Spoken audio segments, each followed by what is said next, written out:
Thank you very much. In democracies, there is nothing more fundamental as a citizen than casting one's informed vote on election day.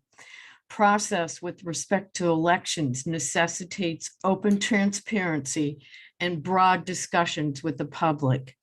Citizens of any democratic country should participate in the process of adopting new election laws.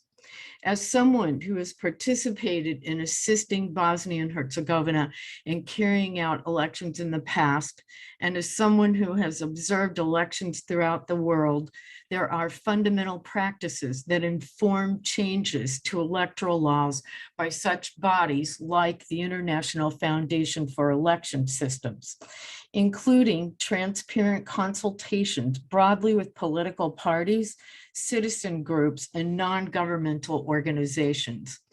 During the past year, the High Representative has said little, if anything, about changing the electoral law of Bosnia and Herzegovina. The country has been subjected to diplomatic efforts dominated by the United States to change the electoral law, but were suspended with little to show for their efforts, finding little support for its proposals earlier this year. Suddenly, we hear that a new law will be announced by the Office of the High Representative with a pending election quickly approaching in October.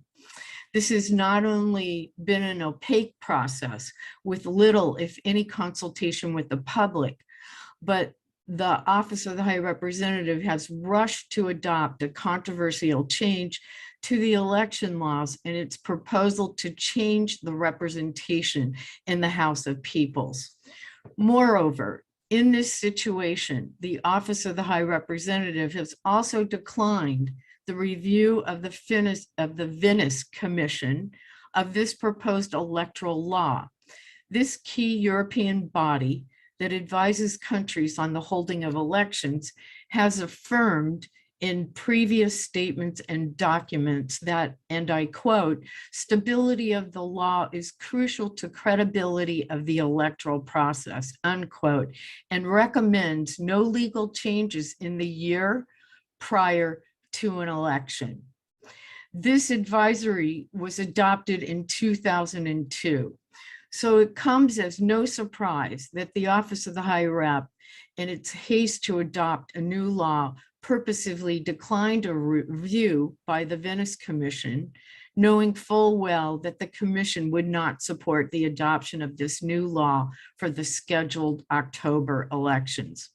This is a departure and a derogation from past practice in BIH as well. Election laws must be formulated with sufficient legal clarity in order to effectively inform the public. An inclusive and consultative process builds trust and increases the sense of ownership and political buy-in among stakeholders, making acceptance and understanding of changes more likely. The Office of the High Rep has not imbued confidence in the BIH electoral process as an outcome of these actions and anticipated derogations. In fact, I would submit the Office of the High Rep has damaged it.